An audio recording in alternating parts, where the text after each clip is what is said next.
Welcome you all guys, I am Archana Mayanandan. आज की इस वीडियो में हम 2 जनवरी का करंट अफेयर्स कंप्लीट करने वाले हैं। आई होप ये सारे के सारे वीडियोस आपको पसंद आ रहे होंगे। दिसंबर मंथ का सारा करंट अफेयर्स प्लेलिस्ट में अवेलेबल है और ये जो जैन मंथ का है ये आपके 23 वाले करंट अफेयर्स प्लेलिस्ट में अवेलेबल होगा। सो अगर आपको मेरी मेहनत पसंद आ रही है एंड चैनल पे जो भी आपको वीडियोस मिलते हैं वो आपको पसंद आ रहे हैं तो चैनल को लाइक एंड सब्सक्राइब करना ना भूलिए, क्योंकि आपका एक लाइक एक कमेंट जो है वो मेरे मोटिवेशन लेवल को काफ़ी दुगना कर देता है।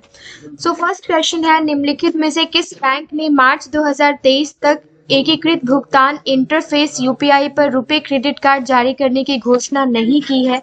यूको बैंक ने नहीं की है। भारतीय state bank, SBI, ICICI bank और एक्सिस बैंक ने मार्च 2023 तक यूनिफाइड पेमेंट्स इंटरफेस पर रुपे क्रेडिट कार्ड जारी करने की घोषणा की है। वर्तमान में union bank of India, Punjab national bank, Indian bank और एचडीएफसी बैंक यूपीआई प्लेटफॉर्म पर रुपे क्रेडिट कार्ड सेगमेंट में लाइव हो गए हैं। जून 2022 में भारतीय रिजर्व बैंक ने क्रेडिट कार्ड को यूपीआई से जोड़ने की अनुमति दी। ओके, तो ये आपको नोट डाउन कर लेना है। हाल ही में जॉर्ज कोहेन का निधन हो गया है। वह किस खेल से जुड़े हैं? तो ये फुटबॉल से जुड़े हैं और इंग्लैंड के 1966 विश्व कप के विजेता राइट बैक जॉर्ज कोहेन का 23 दिसंबर 2022 को 83 वर्ष की आयु में निधन हो गया है। उन्होंने 1956 और 1969 के बीच अपने 459 प्रदर्शनों में 6 लीग गोल किए और 1966 में पश्चिमी जर्मनी पर 4-2 की जीत के साथ इंग्लैंड ने अपना पहला विश्व कप खिताब जीता है। नेक्स्ट है, 1967 तक कोहेन ने 37 मैचों में इंग्लैंड का प्रतिनिधित्व किया और उन्होंने पश्चिमी जर्मनी के खिलाफ मैच के लिए सर अल्फ रैमसे के उप कप्तान के रूप में भी काम किया। तो ये काफ़ी सारे के सारे एक्सप्लेनेशंस जो है ये भी काफ़ी इंपॉर्टेंट है। नेक्स्ट क्वेश्चन है, हाल ही में वर्ष 2022 के लिए एकलव्य पुरस्कार किसे दिया गया है, किसे प्रदान किया गया है?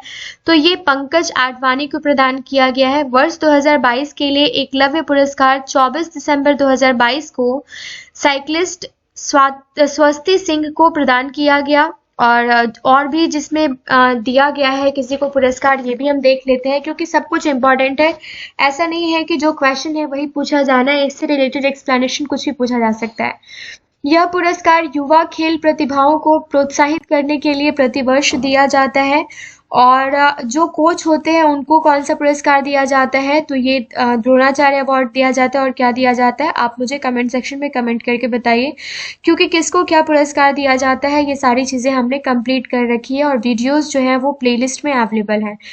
इस समारोह में फुटबॉल खिलाड़ी प्यारी खाकसा और हॉकी खिलाड़ी शिलांदा लाकड़ा को भी सम्मानित किया गया और इस समारोह में बिलियर्ड्स और स्नूकर्स विश्व चैंपियन पंकज आडवाणी मुख्य अतिथि थे, जबकि प्रणति मिश्रा विशिष्ट अतिथि थी।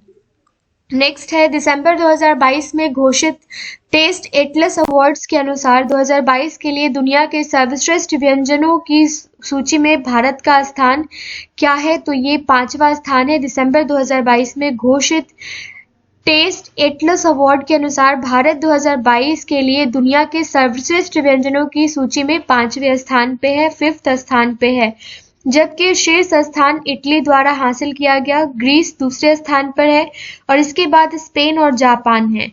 तो कौन सा है? इटली है, फिर कौन सा है आपका? ग्रीस है दूसरे स्थान पे, फर्स्ट पे इटली है, स्पेन है और उसके बाद जापान है। जापान और Spain 3rd and 4th position पे है।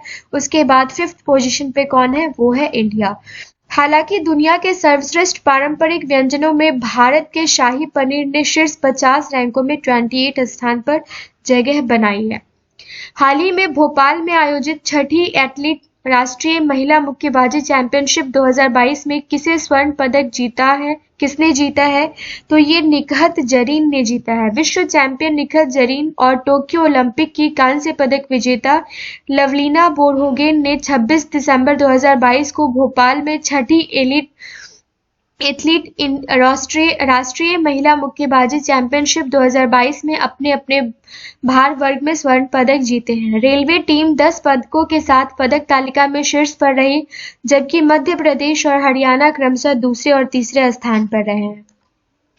वर्ल्ड इकोनॉमिक लीग टेबल शीर्षक वाली रिपोर्ट के अनुसार भारत किस वर्ष तक तीसरी सबसे बड़ी अर्थव्यवस्था बन जाएगा? तो ये 2037 तक तीसरी बड़ी अर्थव्यवस्था बन जाएगा। यूके सहित centre of economics and business UK स्थित centre for economics and business research ने दिसंबर 2022 में भविष्यवाणी की थी कि भारत 2037 तक तीसरी सबसे बड़ी व्यवस्था बनेगा। इसकी वार्षिक रिपोर्ट, जिसका शीर्षक वर्ल्ड इकोनॉमिक लीग टेबल है, वैश्विक स्तर पर व्यापक आर्थिक विकास को ट्रैक करती है। ओके, जिसके अनुसार 2022-2023 के लिए कितना भारतीय अर्थव्यवस्था की वृद्धि में अनुमानित किया था इन्होंने, तो ये 6.8% था।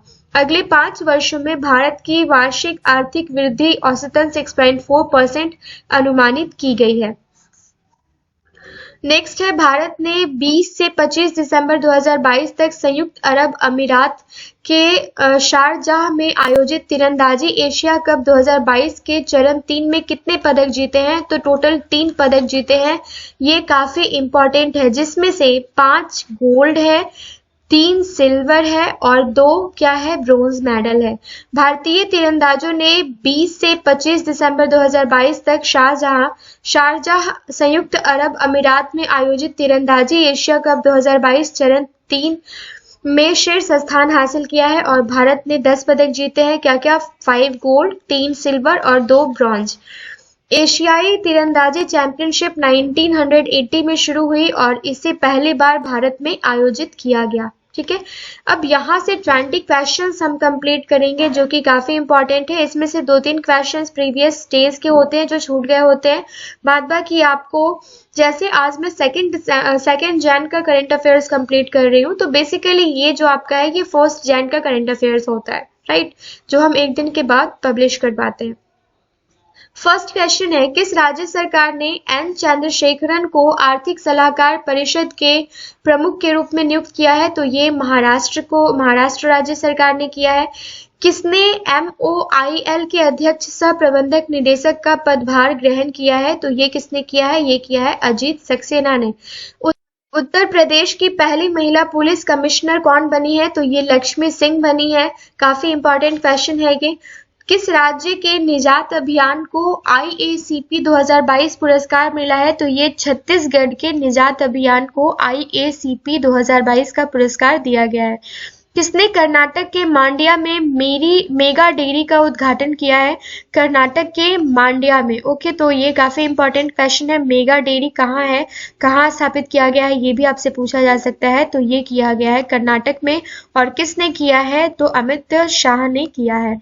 नेक्स्ट क्वेश्चन है, बॉम्बे स्टॉक एक्सचेंज BSE ने किसे अपना नया MD and CEO नियुक्त किया है? तो ये सुंदरमन और राममूर्ति को किया है। भारत के दूसरे सबसे लंबे केबल स्थित 3 लेन जुआरी ब्रिज का उद्घाटन कहाँ हुआ? तो ये गोवा में हुआ। भारत और किस देश ने रक्षा और सैन्य सहयोग समझौते पर हस्ताक्षर किए हैं? तो ये साइप्रस ने किया है और भारत ने किया है क्या? रक्षा और सैन्य सहयोग पर हस्ताक्षर। RTI के जवाब देने में सबसे खराब प्रदर्शन करने वाला राज्य कौन सा है? तो ये तमिलनाडु है। और एक क्वेश्चन आपके लिए, क्योंकि ये क्वेश्चन हमने इससे पहले भी देख रखा है, ब्रिटिश इंडियन आर्मी का नया मेमोरियल कहाँ बनाया जाएगा?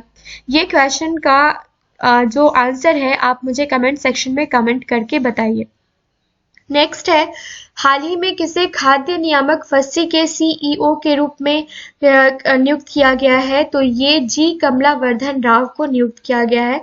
निम्न में से किसने वीडियो कॉन्फ्रेंसिंग के माध्यम से राष्ट्रीय गंगा परिषद की बैठक की अध्यक्षता की? तो ये PM मोदी ने की है। और हाल ही में केंद्रीय गृह मंत्री अमित शाह ने किस शहर में सहकारी लाभार्थी सम्मेलन को संबोधित किया है? तो ये बेंगलुरु में किया है।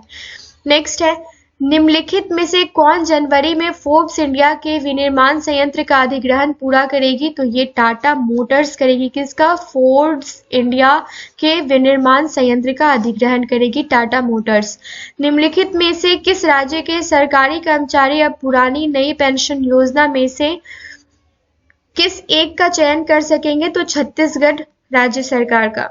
और निम्न में से किसने कोरियाई प्रायद्वीप के पूर्व में समुद्र की ओर 3 बैलिस्टिक मिसाइल दागी है? तो ये उत्तर कोरिया ने दागी है। आज का लास्ट स्लाइड है और लास्ट 4 क्वेश्चंस हैं।